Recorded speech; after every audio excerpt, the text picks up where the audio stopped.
Hello, GM towing service.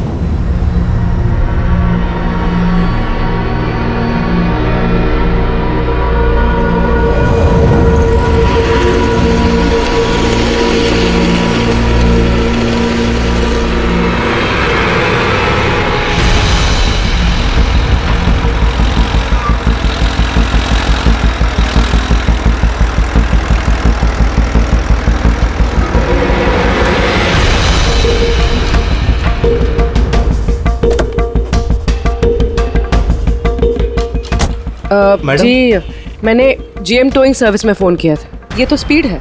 Madam वो भी अपनी है, ये भी अपनी ही है। जी हाँ मैडम। मैडम एड्रेस लिख दीजिए जहाँ गाड़ी डिलीवर करना है। तू एड्रेस लिखवा ले, मैं गाड़ी लगाता हूँ। ठीक है। पूर्वी ने कॉल किया था जीएम टोइंग सर्विस को और आया ये स्पीड टोइंग ट्रक। ये मुकुंद दिख नहीं रहा है। मैडम आप ऑटो से फॉलो कीजिए, हम लोग गाड़ी लेके आगे चलते हैं। ऑटो।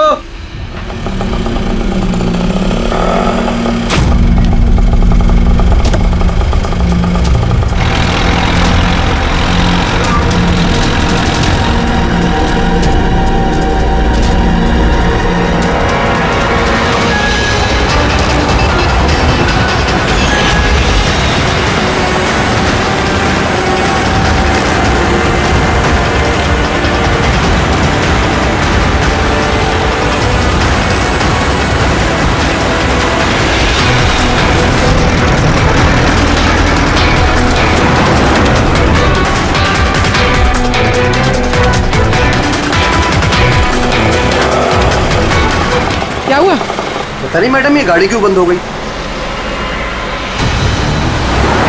कितना टाइम लगेगा? पता नहीं मैडम, मैं इंजन चेक करके बताता हूँ।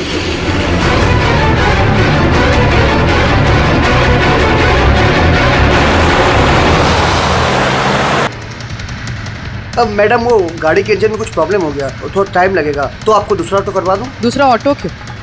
मैं तुम्हें सरकारी गाड़ी में लेके चलती हूँ। अरे मैडम, मैंने क्या किया? चल मैडम।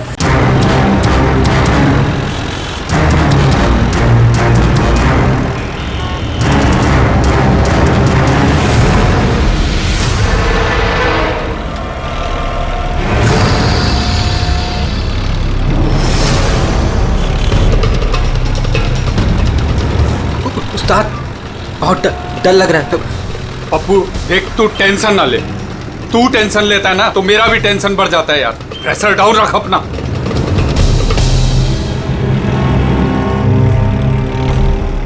उस्ताद अपन जा कहाँ रहे हैं? पप्पू देख, जुबान को लगाम दे और चुपचाप बैठे रहे। सही पहुंचेंगे हम।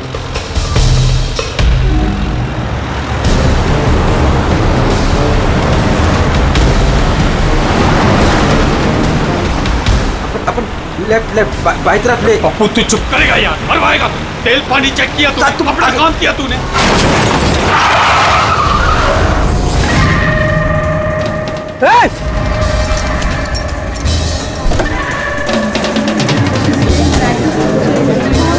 तेरी तो क्या किया तूने? पी के गाड़ी चला रहा है क्या सुबह सुबह में? अंधा है क्या? दिखा नहीं? ये अंदर बैठ के क्या देख रहा है मुझे? बाहर निकल निकल। ये देख क्या किया तूने? ये देख क्या किया? सर सॉरी सर, गलती हो गई। इतना बड़ा गाड़ी देखा नहीं तूने? अरे ठोक दिया। मैं ठीक करा दूंगा सर, खुद का गैराज है सर। नहीं पप्पू सर, मैं एकदम A1 करा दूंगा सर। ये नया तरीका ढूंढा है धंधा करने का। तुम जैसे लोगों को ना मैं अच्छे से जानता हूँ। अभी रुको, पुलिस को बुलाता हूँ। सर पुलिस को तू चुप करना यार। अरे वैसे भी तुम लोग टोइंग वाले को ना बहुत ज्यादा नाटक हो गए। सर मेरी बात तो सुनो सर। और तू देख क्या रहा है, जाके गाड़ी साइड लगा यार। अरे सर, अरे क्या रुकूं मैं? ऐसा करते हैं ना, साइड में बात कर लेते क्या हैं। साइड में हूँ मैं? सर मैं बोल रहा हूँ ना, A1 करके दूंगा सर, नंबर 1।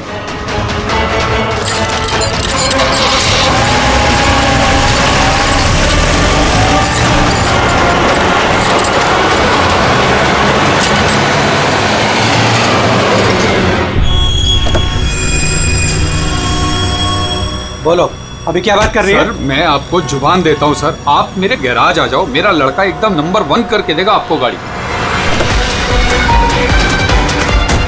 आप मेरा एड्रेस लो, मुझे पानी की बिल्कुल चिंता नहीं। एड्रेस दो। लिखो सर, लिखो लिखो। एड्रेस लिखो लिखो लिखो। हाँ जी जी जी। भगा गाड़ी, भगा। अरे गाड़ी भी छोड़ के गए। किसकी गाड़ी है रे? बीच रोड पे लगा के गया है।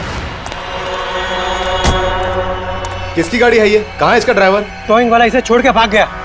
मेरी गाड़ी को उसने ठोका। वो तो अच्छा हुआ मैंने उसका फोटो ले लिया है। क्या यार, अभी गाड़ी कैसे निकालूंगा मैं इधर से? ऑफिस जाने के लिए भी लेट हो रहा है मुझे।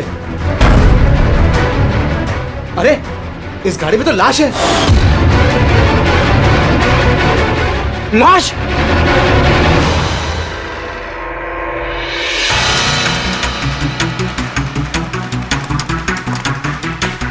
अगर जरूरत पड़े तो हम आपको इन्वेस्टिगेशन के लिए फिर से बुलाएंगे। ठीक है।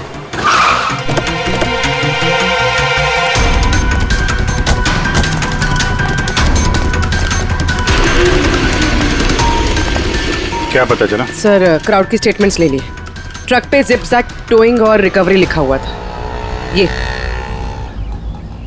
ये ट्रक के नंबर प्लेट का फोटो। सर ये गाड़ी स्टार्ट नहीं हो रही है, इंजन खराब तो है इसका। सर क्राउड से किसी ने उस टोइंग ड्राइवर को बोलते हुए सुना था कि उसका अपना खुद का गैरेज है, वो गाड़ी गैराज ले जा रहा है। बॉडी चेक किया? हाँ सर। सर सिर पे एक ये गहरी चोट है। लगता है किसी ने वजनदार चीज जोर से दे मारी है। एक ही झटके में खत्म। और कहीं फिलहाल तो कोई चोट नजर नहीं आ रही। बॉडी अभी तक सड़ी नहीं है। 24 घंटे से ज्यादा नहीं हुए इसकी मौत हुए। कोई आईडी वगैरह? नहीं सर, कोई आईडी नहीं है। तो ये कोई फॉरेनर ही है? सर आप कहें तो फॉरेन एम्बेसीज में इसकी फोटो भेज देते हैं, शायद कोई आइडेंटिफिकेशन मिल जाए। इसमें बहुत टाइम लगेगा पूर्वी। एक काम करते हैं, बॉडी को फॉरेंसिक लैब भिजवाते हैं और वो टोइंग वैन वाला और इस गाड़ी का जो ओनर है उसका पता लगाते हैं। जो गाड़ी वो टोइंग वाले छोड़ के भागे थे, उस गाड़ी के मालिक का पता चल गया। कोई हिरन नाम का आदमी है। बात हुई उससे? हाँ सर, बोल रहा था कि उसकी गाड़ी कल रात और आज सुबह के बीच चोरी हो गई थी। उसने आज सुबह लोकल पुलिस स्टेशन में रिपोर्ट भी लिखवाई है। अब मैंने चेक कर लिया। जब गाड़ी वहां मिली तब वो कहाँ पर था? ऑफिस में। सर मैंने आई विटनेस से बात करी है, शायद वो सच बोल रहा होगा। और वो टोइंग ट्रक वाला, उसके बारे में क्या पता चला? अरे सर उसका लाइसेंस नंबर और नाम दोनों नकली है। जिप जैप नाम की कोई कंपनी है ही नहीं। शायद उसने किसी और नाम से रजिस्टर की हो। एक काम करो, यहाँ पे जितने भी टोइंग कंपनीज हैं उन सब की पूरी डिटेल्स निकलवाओ।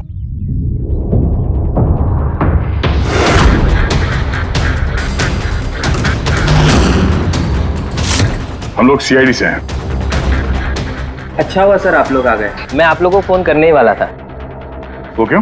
सर वो पिछले कुछ दिनों से सर हमारे यहाँ के सारे टोइंग वाले काफी परेशान हैं। काम आता है पर कस्टमर हाथ से निकल जाता है। क्या मतलब? मतलब सर जब कोई कस्टमर हमको गाड़ी पिकअप करने के लिए कॉल करता है, हम वहाँ पर चले जाते हैं, पर सर वहाँ पर जाकर पता चलता है कि गाड़ी तो पहले से ही कोई दूसरे टोइंग वाले आकर लेकर चले गए। अरे ऐसे कैसे हो सकता है? सर वो तो पता नहीं सर, पर ये लोग गाड़ी तो ले जाते पर डिलीवरी नहीं करते, गाड़ी लेकर भाग जाते हैं सर।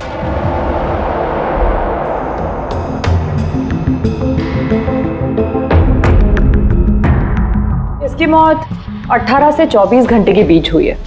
बॉडी अभी तक अकड़ी नहीं है। इस बात का अंदाजा तो दया ने लगा ही लिया था। कुछ और पता चला हो तो बताइए।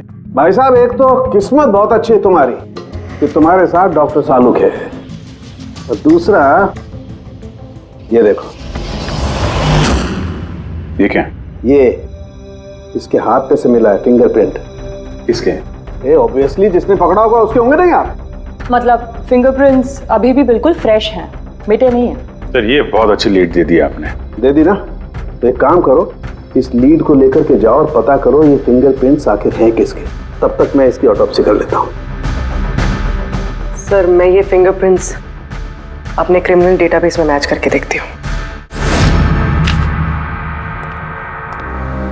सर आप पूरे?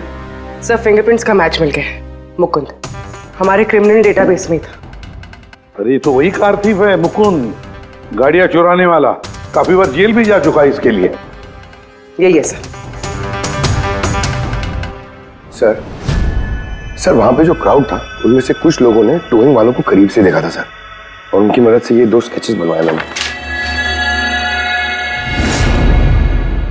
तो मुकुंद है? बिल्कुल। अपना प्रमोशन कर लिया इसने। चोर से सीधा मर्डरर।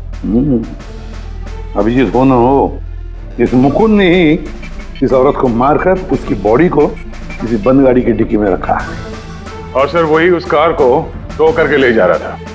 सर पूछताछ किया तो पता चला कि जिप-जैप टोइंग जैसे नकली टोइंग कंपनीज पिछले कुछ दिनों में टोइंग के नाम पे गाड़ियों की चोरी कर रही है सर। और हो ना हो ये मुकुंद इस सब में शामिल है।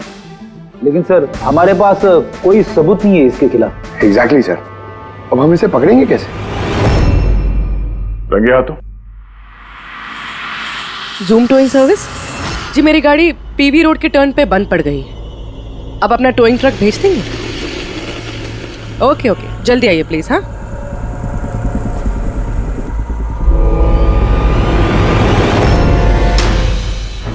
अभी आज इतना बड़ा कांड किया इस मुकुंद ने, इतनी जल्दी दोबारा आएगा क्यों नहीं? वही तो पता चलेगा कि वो कहीं पे बैठ के आराम कर रहा है और हम लोग यहाँ धूप में बैठे बैठे उसका इंतजार कर रहे हैं।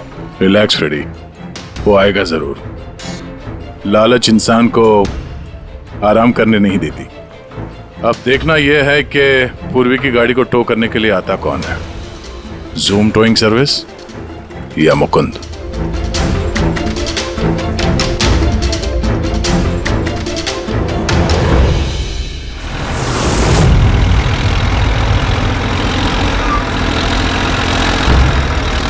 ये तो जूम वाला ही आ गया।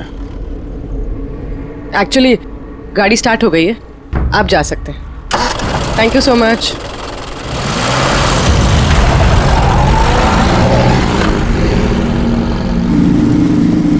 Hello, GM towing service.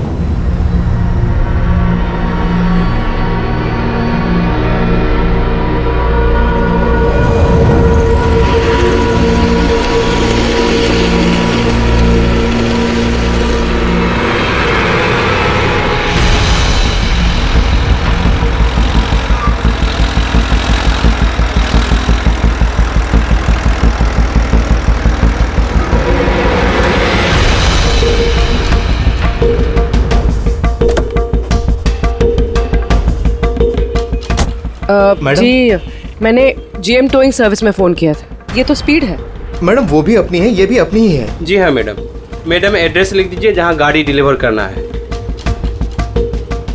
तू एड्रेस लिखवा ले, मैं गाड़ी लगाता हूँ। ठीक है।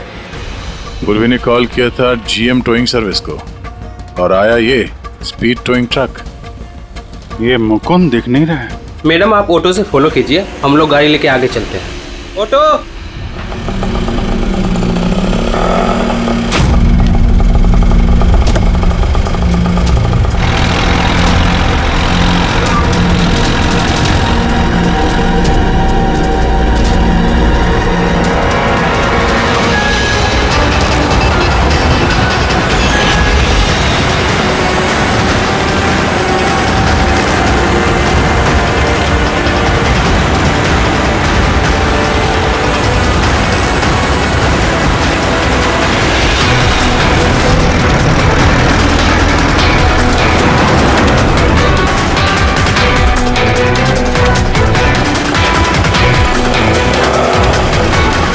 क्या हुआ? पता नहीं मैडम, ये गाड़ी क्यों बंद हो गई। कितना टाइम लगेगा? पता नहीं मैडम, मैं इंजन चेक करके बताता हूँ।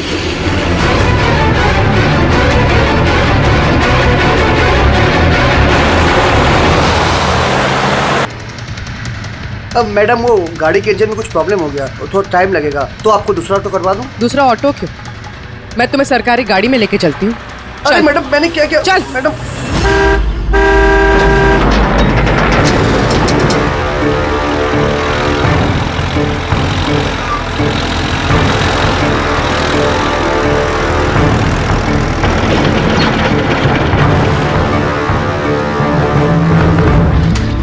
ले आया उस्ताद। अरे वाह मास्टर, गाड़ी तो बहुत बढ़िया है। गाड़ी लाने में कोई दिक्कत तो नहीं हुई? अरे अपन के होते हुए दिक्कत क्या हो सकती है उस्ताद। हाँ, बड़ा हाई फाई लड़की थी, जबरदस्त। अच्छा, अपना वक्त पे आ गया ऑटो वाला भी, वो लेकर निकल गया, अपन भी क्लियर आ गए, है ना? और नहीं तो क्या भाई। आप कौन? मैडम ने यहाँ का एड्रेस दिया था। एड्रेस? आप लोग कौन है? सीआईडी। चलो अब तुम सबको तुम्हारी असली जगह पे ले जाते हैं। चल।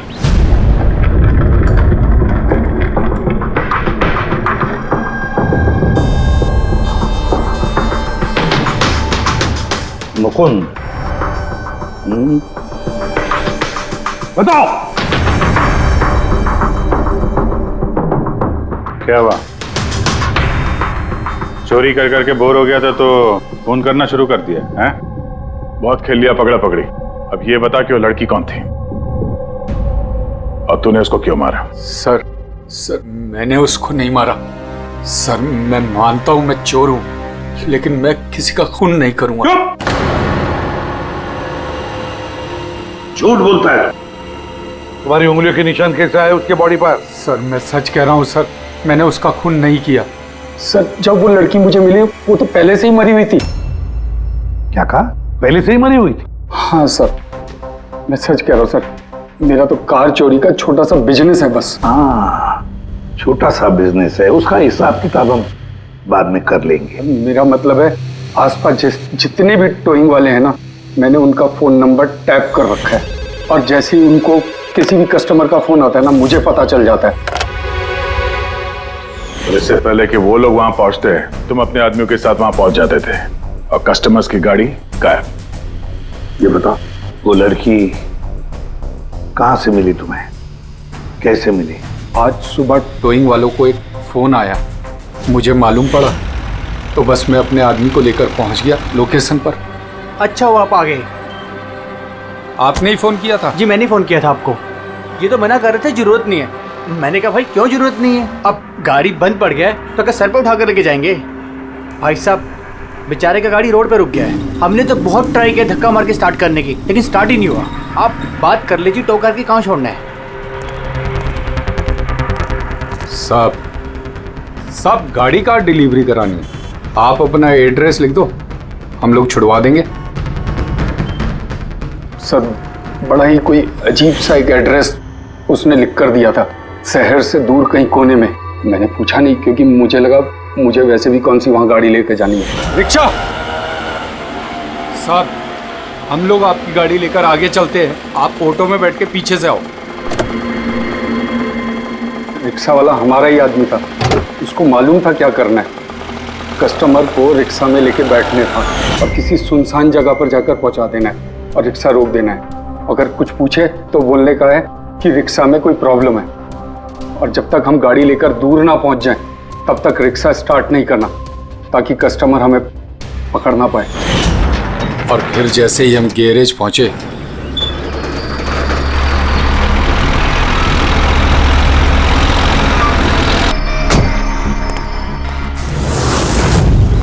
क्या बात है उस्ताद, क्या जबरदस्त माल लेकर आए हो। गाड़ी तो मास्टर मक्खन है, गाड़ी के अंजर पंजर करो अलग, किसी को पता नहीं चलना चाहिए भाई।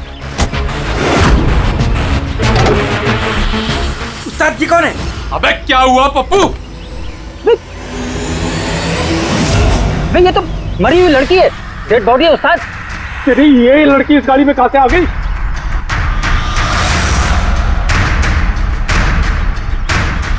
वाह रे वाह, उस आदमी का हुलिया जानते हो, गाड़ी वाले का?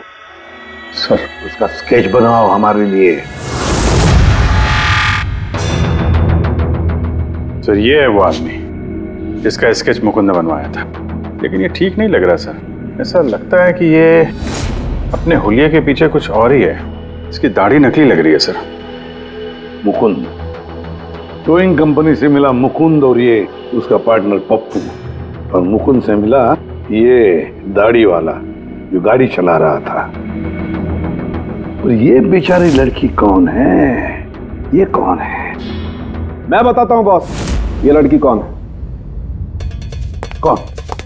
इसका नाम है एना पाओलो, और इस लड़की के बारे में बहुत ही खास जानकारी मिली है। पढ़ेगा? हाँ। ये बॉस, ये इस लड़की के पैरों का एक्सरे है, और इसकी उंगलियों को जरा गौर से देखो। नो ऑफेंस सर, ये थोड़ी टेढ़ी मेढ़ी नहीं है? एग्जैक्टली, इसकी टोज डिफॉर्म्ड है, और मेडिकल टर्मिनोलॉजी में इसे बनियंस कहते हैं। और ये बुनियंस होते क्यों हैं?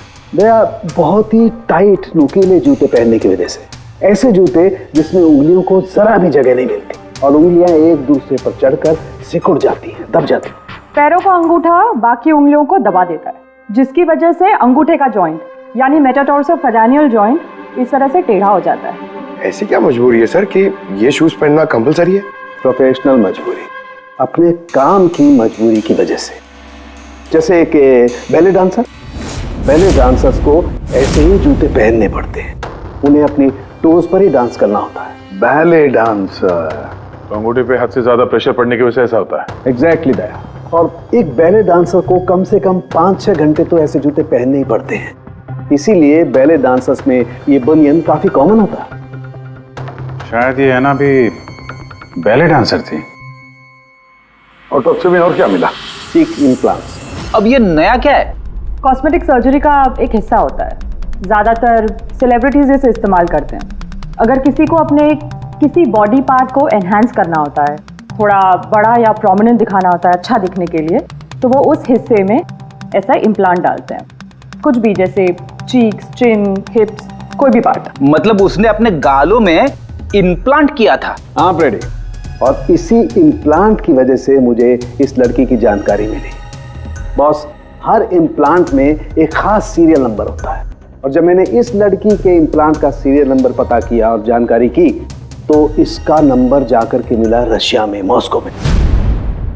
वहां पर एक प्लास्टिक सर्जन कुद्रेसोव से इसने अपना इम्प्लांट करवाया था। उन्होंने मुझे कुछ और भी जानकारी दी। ये देखिए सर, ये इमेज है चीक इम्प्लांट के पहले का, और ये वाला इम्प्लांट के बाद का। और बॉस, एक खास बात, हर पेशेंट को अपने इम्प्लांट के लिए कम से कम साल में एक बार अपने प्लास्टिक सर्जन से जरूर मिलना पड़ता है। और हैरानी की बात यह है कि ये लड़की है ना, अपने सर्जन से पिछले 5 साल में एक बार भी नहीं मिली। अच्छा अभिजीत, अगर ये है ना पिछले 5 सालों से अपने डॉक्टर से मिली ही नहीं रशिया में, तो इसका एक ही मतलब हो सकता है कि हैना इंडिया में ही थी। और अगर हैना पिछले 5 सालों से इंडिया में थी, तो फिर वो जरूर किसी ना किसी वीजा पर यहाँ आई थी। अभिजीत, फॉरेन रीजनल रजिस्ट्रेशन में से जाकर पता लगा कि हैना कौन से वीजा पर यहाँ आई थी। स्टूडेंट वीजा पे, टूरिस्ट वीजा पे, डिप्लोमेटिक वीजा पे, या और कौन से वीजा पे।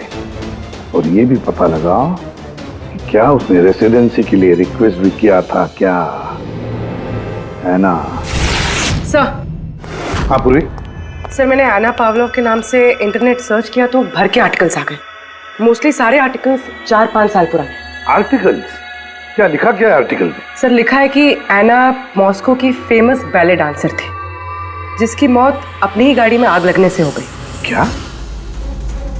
सर ऐसा कैसे हो सकता है? वो तो यहाँ घूम रही थी। नहीं अभिजीत, बहुत बड़ी गड़बड़ है ये, गड़बड़ है। सर, पुलिस को एना की जली हुई गाड़ी से उसके बोन्स मिले, और पुलिस ने उसके बॉयफ्रेंड को भी अरेस्ट किया था मर्डर चार्जेस पे। एना को उसके बॉयफ्रेंड ने मारा था? हाँ सर, उसका बॉयफ्रेंड रशियन माफिया से मिला हुआ था। पुलिस काफी सालों से उसके पीछे पड़ी थी, लेकिन उन्हें कोई सबूत नहीं मिल रहा था। लेकिन इस केस में उन्हें सबूत भी मिल गया। सर, एना की गाड़ी में आग लगना, उसका एक्सीडेंट होना उसके बॉयफ्रेंड का प्लान था। पुलिस ने उसे उसकी पूरी गैंग के साथ अरेस्ट किया। ऐसा हो ही नहीं सकता सर, एना की लाश तो हमारे पास है यहाँ पे। सर, एक इंसान 2 बार कैसे मर सकता है? वही तो 2 बार कैसे मर सकता है? नहीं, ये 5 साल पहले जो हैना की मौत हुई है ना, यहीं पर गड़बड़ है, बहुत बड़ी गड़बड़ है ये। इस रशियन कॉन्सुलेट से पता लगाना पड़ेगा कि हैना इंडिया आई कब और कैसे। एना पावलोव का बॉयफ्रेंड रशियन माफिया से मिला हुआ था। एना ने अपने बॉयफ्रेंड के खिलाफ सारे सबूत पुलिस को दे दिए थे। एना की जान को खतरा था, इसलिए पुलिस ने एना के मर्डर का झूठी खबर मीडिया में फैला दी और उसको रशिया से बाहर भेज दिया, एक नई पहचान और नए नाम के साथ, नटालिया। तो एना यहाँ पे नटालिया बन के रह रही थी। नटालिया इंडिया 5 साल पहले आई थी और वो यहाँ फिल्मों में बैकग्राउंड डांसर का काम कर रही है। कर रही थी। मैं जितना जानता हूँ उतना आपको बता चुका हूँ। Thank you. इस नटालिया का एड्रेस होगा आपके पास? हाँ पंकज, क्या पता चला नटालिया के एड्रेस पे? सर, नतालिया तो उस घर से 2 साल पहले ही निकल गई थी, कहीं दूसरी जगह जाके रह रही थी। 2 साल पहले ही निकल गई वहां से? किस एड्रेस पे? सर उसने दूसरा एड्रेस तो किसी को भी नहीं दिया। अरे यार, अब वो जहाँ पे काम करती थी उसके बारे में कुछ पता चला? सर हर फॉरेन आर्टिस्ट का एक एजेंट होता है। एना का एजेंट मुरली कुमार था सर। रशिया और यूक्रेन से जितने भी बैकग्राउंड डांसर्स इंडिया आते हैं वो मोस्टली मुरली लेकर आता है। अरे ठीक है यार, उसका एड्रेस मिला क्या ये बताओ। हाँ सर, उसके ऑफिस का एड्रेस अभी आपको भेजता हूँ। हाँ वो एड्रेस फटाफट भेजो। ओके। व्हाट? ओ गॉड, कब हुआ ये? करीब 24 घंटे पहले। This is shocking. लेकिन नतालिया को क्यों मारेगा कोई? She was such a nice girl. मेरे साथ 5 साल से काम कर रही है वो। She is one of my best dancers. आपसे उसने कभी कोई बात की थी अपनी किसी परेशानी के बारे में? नहीं, ऐसा कुछ नहीं। लेकिन पिछले 2 हफ्तों से काफी परेशान दिख रही थी वो। मेरे कुछ डांसर्स अभी हैदराबाद गए शूट के लिए और नतालिया ने उस शूट से जाने से भी इनकार कर दिया। आई डोंट नो व्हाई, क्योंकि नॉर्मली नतालिया काम से ना नहीं करती। इतने सालों से नतालिया यहाँ पे थी तो किसी से तो अपनी प्रॉब्लम शेयर करती होगी, कोई करीबी, कोई दोस्त। उसकी रूममेट सोफिया, काफी अच्छे दोस्त हैं वो, शायद उसे कुछ पता होगा। आपने और कुछ नोटिस किया पिछले कुछ दिनों में? कुछ दिन पहले मुझे गोवा से एक फोन आया था एक आदमी का। काफी हेवी रशियन एक्सेंट था उसका। नतालिया के लिए पूछ रहा था और यही बात बताने के लिए मैंने नतालिया को फोन भी किया, लेकिन उसका फोन लगा नहीं। कौन था वो आदमी, कुछ मालूम है उसके बारे में? क्या नाम था उसका? अलेक्जेंडर। Yes, Alexander. उसने कभी पहले भी बात की थी आपसे? नो। इस नटालिया का एड्रेस ले लो जरा। नटालिया का एड्रेस देंगे? श्योर। पंकज, जरा रशियन एम्बेसी से पता करो कोई अलेक्जेंडर नाम का आदमी इंडिया है क्या? कहाँ रहता है, कब आया, उसकी पूरी डिटेल्स निकालो।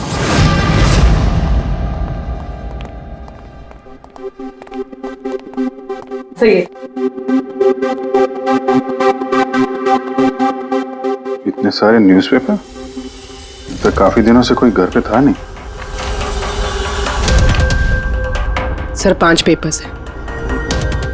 5 दिन? तो मरने से 4-5 दिन पहले ये नतालिया घर में थी नहीं, कहाँ थी?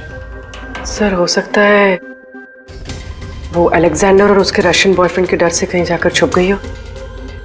देखते हैं।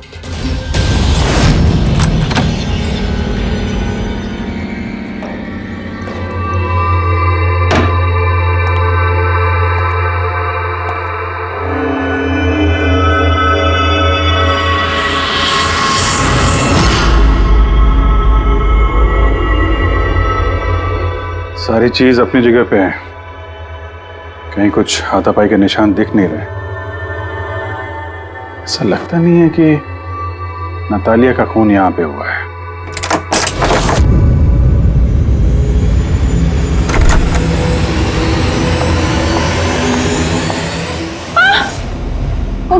Calm down, calm down. Ma'am, we from CID. Are you Sophia? Yes. Natalia से आखिरी बार आप कब मिली थी? 5 दिन पहले मैं हैदराबाद जा रही थी फॉर शूटिंग। और ये नतालिया नहीं गई, right? Yes. I don't know why she was very upset. मैं शायद बॉयफ्रेंड के साथ प्रॉब्लम्स। मैं उसका मूड बनाने के लिए उसके लिए बोर्श भी कुक किया। बोर्श? क्या है ये? What is this? East European dish. It's very famous in Russia. Like soup. We put in this carrot, beetroot, potato, spinach.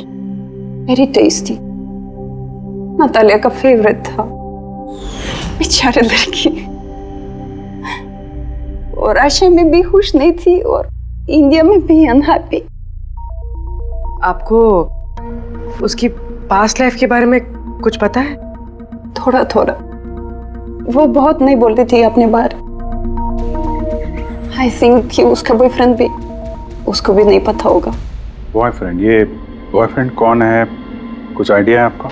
Yes, लक्ष्य, बिग मैन। बट नतालिया बहुत अपसेट होती थी उसके साथ हमेशा। क्यों? वो दोनों लड़ाई, फाइटिंग ऑलवेज। नतालिया लक्ष्य को बोलती थी डिवोर्स लेने के लिए, और लक्ष्य हमेशा बोलता था हाँ हाँ, बस हमेशा झूठ ही बोलता था। ये आपके सामने ये लोग लड़ते थे? कभी लड़ते हुए देखा इनको? नो, बट नतालिया और लक्ष्य की वाइफ को देखा था। ये हैदराबाद जाने से पहले 1 डे बिफोर हम शूटिंग पे थे और लक्ष्य की वाइफ आई थी और सेट पे नतालिया को बहुत गाली दी, बहुत shouting and big fight, very bad. I see. ये लक्ष्य का एड्रेस है आपके पास? नतालिया के साथ अफेयर को कितना टाइम हो गया? तो करीब 1 साल हो गया और सर हम दोनों डाइवोर्स भी ले रहे हैं। सर रिसेंटली मैंने एक दूसरा बंगला भी खरीदा है। हाँ, देखती हूँ कितने दिन रह पाता उस 2 टके की डांसर के साथ। 6 दिन पहले आपका नटालिया से कुछ झगड़ा हुआ था? जी हुआ था, और उस टाइम मुझे बुरा भी लग रहा था कि मुझे उससे झगड़ा नहीं करना चाहिए था। मैंने अच्छा नहीं किया, लेकिन मैंने बहुत अच्छा करा उसकी बेइज्जती करके। जो औरत मेरी जिंदगी बर्बाद करेगी, मैं उसकी जिंदगी नहीं बर्बाद करूंगी क्या? तुम्हारा इरादा क्या है दूसरों की लाइफ बर्बाद करने के सिवा? एक मिनट। कल रात नतालिया का खून हो गया, समझे? आखिरी बार कब बात हुई थी उससे? सर उस दिन झगड़े के बाद वो मेरा फोन नहीं उठा रही है सर। कल रात कहाँ थे तुम? सर मैं अपने नए बंगले पे था। कोई साथ में था? कोई आई विटनेस? नहीं सर, मैं अकेला था। और आप? मैं भी घर पे ही थी, अकेले। हाँ पंकज, अलेक्जेंडर मुंबई आ रहा है। कितने बजे?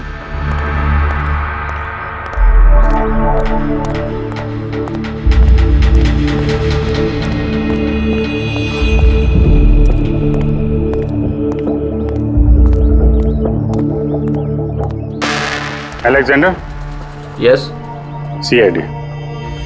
Okay. How do you know Natalia? Why are you looking for her? You work for Russian mafia? Why did you kill her? What? Anna मर गई? हिंदी बोला? Very sad. I'm a police officer, Russian Police Department. This is my ID. अलग-अलग language में learn करना, उसमें बात करना, it's part of my job. But Anna, कैसे और कब? 24 घंटे पहले एना का कोई रशियन बॉयफ्रेंड था? कुछ जानते हैं उसके बारे में आप? Yes, एना का केस मैं ही हैंडल कर रहा था। एना को नटालिया नाम मैंने ही दिया था। उसकी सेफ्टी के लिए कंटिन्यूस उसके साथ था। आई सी। आपको हमारे साथ ब्यूरो चलना पड़ेगा। एना पाउलो, 6 दिन पहले लक्ष्य की बीवी के साथ उसका झगड़ा हुआ। 5 दिन पहले उसने सोफिया के साथ कुछ खाना खाया और शाम को अलेक्जेंडर से मिली, और फिर 1 दिन पहले उसकी मौत हो गई। अब पता लगाना ये है कि बीच की जो 5 दिन है वो 5 दिनों में वो कहाँ थी। ना उसे किसी ने देखा, ना वो किससे मिली। सर शायद खूनी ने उसे किडनैप कर लिया होगा। एना के फोन रिकॉर्ड चेक किए? हाँ सर 5 दिन पहले ना एना ने किसी को कॉल किया, ना उसे किसी का कॉल आया। आखिरी लोकेशन भी ट्रेस नहीं हुई। सर 5 दिन पहले की लोकेशन उसके घर के पास के टावर की है। ये कैसे हो सकता है? किसी से तो मिली होगी, किसी से तो बात की होगी, खाना वाना तो खाया होगा। उसके ऑटोप्सी रिपोर्ट में से पता चलेगा आखिरी बार कब खाना खाया था उसने। सर एना के इंटेस्टाइन्स में बीटरूट, स्पिनच, कैरेट्स और मीट के अनडाइजेस्टेड पीसेस हैं। वो तो 5 दिन पहले खाया था सोफिया के साथ। मतलब 5 दिन से एना ने खाना ही नहीं खाया? हाँ फ्रेडी, पिछले 5 दिन से एना ने खाना ही नहीं खाया, क्योंकि 5 दिन पहले एना की मौत हो गई थी। आखिरी बार किस किस से बात की उसने फोन पर? सोफिया, मुरली और अलेक्जेंडर से। और आखिरी बार? सर अलेक्जेंडर से। अलेक्जेंडर? क्या बात हुई एना के साथ अलेक्जेंडर? या मैं एना के घर मिला था। मैंने उसको बोला था कि तुम्हारी अब लाइफ डेंजर नहीं है, तुम रशिया वापस जा सकते हो। Really? Yes. I'm free. Yeah. मैंने फिर से बोला उसको कि तुम मेरे साथ चलो रशिया। तो फिर एना ने तुम्हें फोन किया? या किया था। उस टाइम मैं एयरपोर्ट पे था। मुझे गोवा जाना था। क्या बोला उसने? She was happy, something कोई गिफ्ट है, I don't know, but कह रही थी कि मुझे वापस रशिया जाना है। कैसा gift? I don't know. She said can I call you, but she did not call me. Sir ये गिफ्ट ढूंढनी पड़ेगी। हाँ अभिजीत, उस गिफ्ट से ही पता चलेगा कि ऐना के साथ आखिर हुआ क्या था।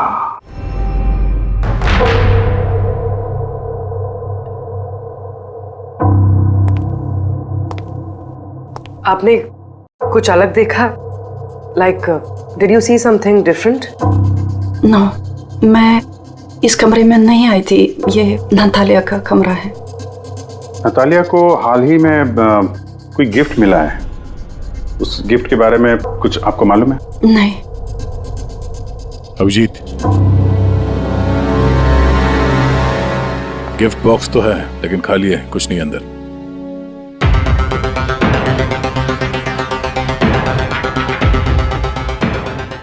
इस गिफ्ट बॉक्स में क्या आया था? Sir, I have no idea. इस कमरे में कुछ ऐसा है जिसे देख के नतालिया को रशिया याद आया था। रशिया? हाँ, एक्चुअली उसकी कुछ फेवरेट मात्रोश्का की सुवेनियर्स है रशिया से। ये नया लग रहा है, मैंने नहीं देखा पहले।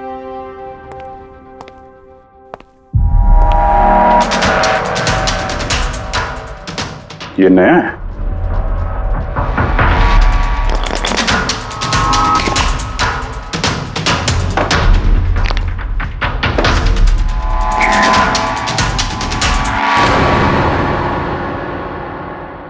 चाबी। ये चाबी के बारे में आप कुछ जानती हैं? नहीं सर, ये घर का नहीं लगता है। स्टॉल में ये चाबी छुपा के रखी। किस चीज की चाबी हो सकती है? JMW, ये तो इंडियन कंपनी है। पंकज, ये जो सीरियल नंबर है ना, इससे इस JMW कंपनी से पता लगाओ किसको ये चाबी दी है उन लोगों ने। सर, JMW कंपनी ने बताया कि इस सीरियल नंबर वाले ताले चाबी का सेट जय हार्डवेयर को बेचा था और जय हार्डवेयर से पता चला है कि ये ऑर्डर इस बंगलो से आया था। जिसने ऑर्डर किया था उसकी डिटेल मिली? नहीं सर, यहाँ पे जो कारपेंटर काम कर रहा था उसने ऑर्डर किया था। बंगले का मालिक कौन है ये तो उसे भी नहीं पता। नया बंगलो लगता है।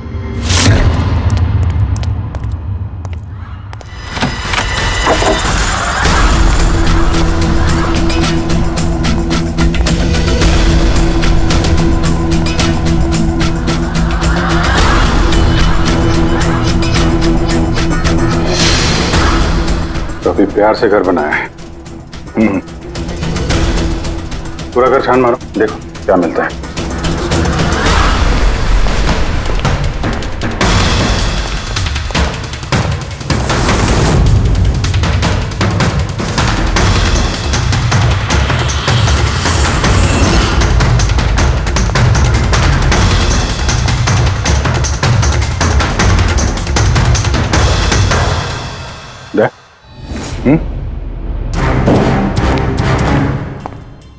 यार यहाँ पे कुछ स्टिकी है।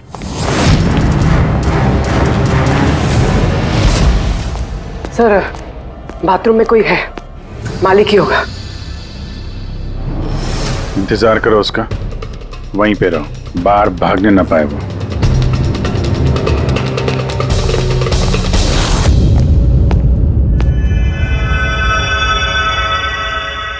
लुमिनॉल टेस्ट करते हैं।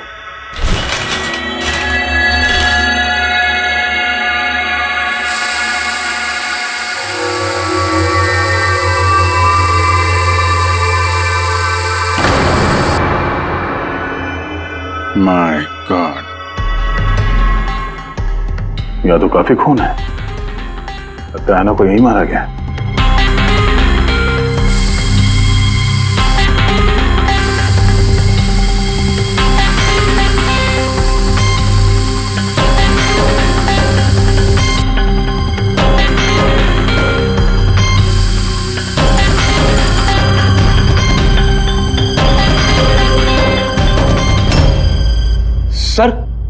ये ट्रेन तो फ्रिज की तरफ जा रहा है।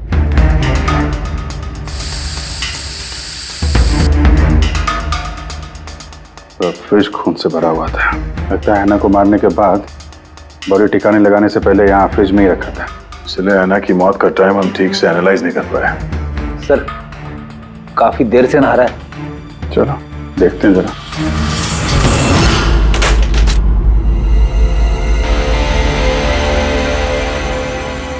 ठीक से नहा ली? कहीं खून तो नहीं रह गया? नतालिया शादी करके घर बसाना चाहती थी, खुद का घर लेना चाहती थी। मैंने सोचा अगर लक्ष्य से पहले अगर मैं उसे ये सारे आयशो आराम दे दूं, शायद वो मेरी हो जाए। इसीलिए घर खरीदा मैंने उसके लिए। It was a gift. और घर की चाबी एक रशियन डॉल के अंदर डाल के उसके दरवाजे के बाहर छोड़ दी। हाँ, उस रात मैंने उसे अपने घर बुलाया। मत जाओ, डोंट गो प्लीज। क्यों? तालिया, ये घर तुम्हारा है, तुम्हारे लिए खरीदा है मैंने। A gift from me to you. मेरे लिए? But why? Natalia, I love you. Will you marry me? Stop, say it, please. You're like my father, जैसी हो।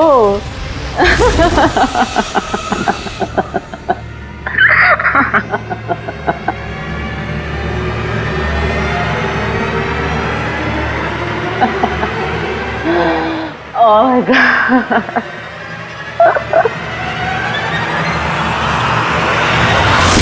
सचमुच उसे मारना नहीं चाहता था, प्यार करता था मैं उससे,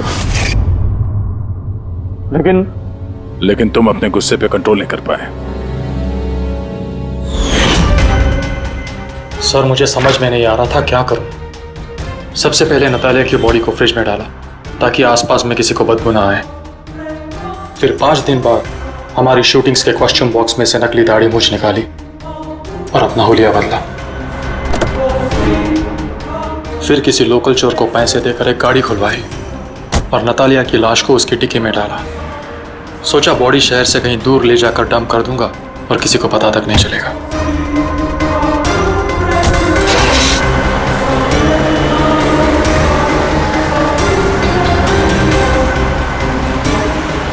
लेकिन गाड़ी बीच रास्ते में ही बंद पड़ गई। इससे पहले कि मैं कुछ सोच पाता, वहां भीड़ जमा हो गई और मेरा प्लान फेल हो गया। मुरली, प्यार जबरदस्ती से नहीं होता। वजह चाहे कुछ भी हो, पर गुनाह तो तुमने किया है और उसकी सजा भी भुगतनी पड़ेगी।